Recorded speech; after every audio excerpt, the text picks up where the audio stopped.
Europe 1, 7h56, Thomas Soto. Et c'est le moment de dire welcome Louise Ekland. Bonjour Louise. Bonjour Thomas, bonjour tout le monde. Louise, la plus française des Anglaises. Alors Louise, vous allez nous prouver, vous, tous les matins, que nous, les Français, sommes des gens formidables. Oui Thomas, les Français sont vraiment formidables, des gens en or, même si ça n'apparaît pas forcément dans le tableau des médailles des Jeux Olympiques où la France a terminé 7e, loin derrière la Grande-Bretagne qui a fini 2e avec 27 médailles d'or. Eh bien, je dis que c'est pas grave, parce que les sportifs français ont eu du panache dans la victoire comme dans la défaite.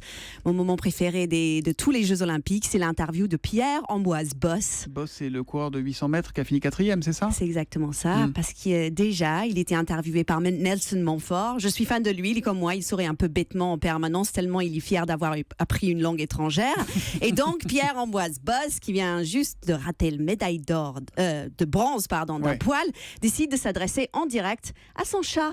J'aimerais dire un mot à Rabs aussi, c'est mon chat. Rabs, voilà ce que tu vas faire, tu vas descendre de ce canapé, tu vas aller jusqu'au frigo, ouvrir la porte.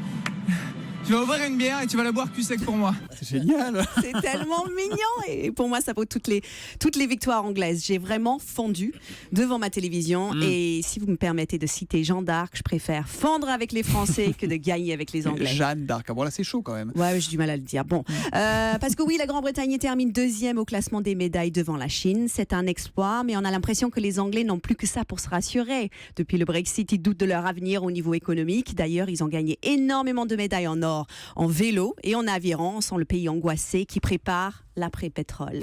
À côté de ça, vous avez la France qui nous a offert de grands moments de solidarité. Par exemple, le nageur Yannick Agnel qui a attrapé 42 fièvres la veille du relais 4 x 200 mètres.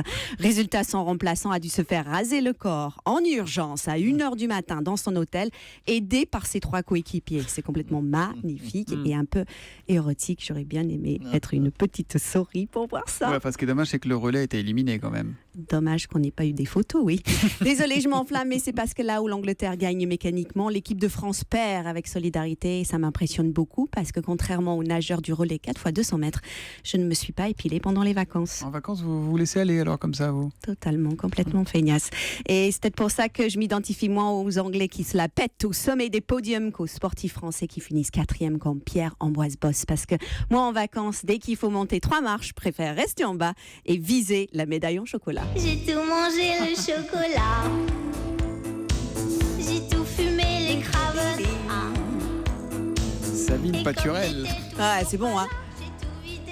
Et bravo aux Français quand même. Rhum, Coca et bravo à Louise Ekland quand on va tous les matins pour nous parler de nous et nous faire un petit peu de bien. À demain matin, Louise. À demain.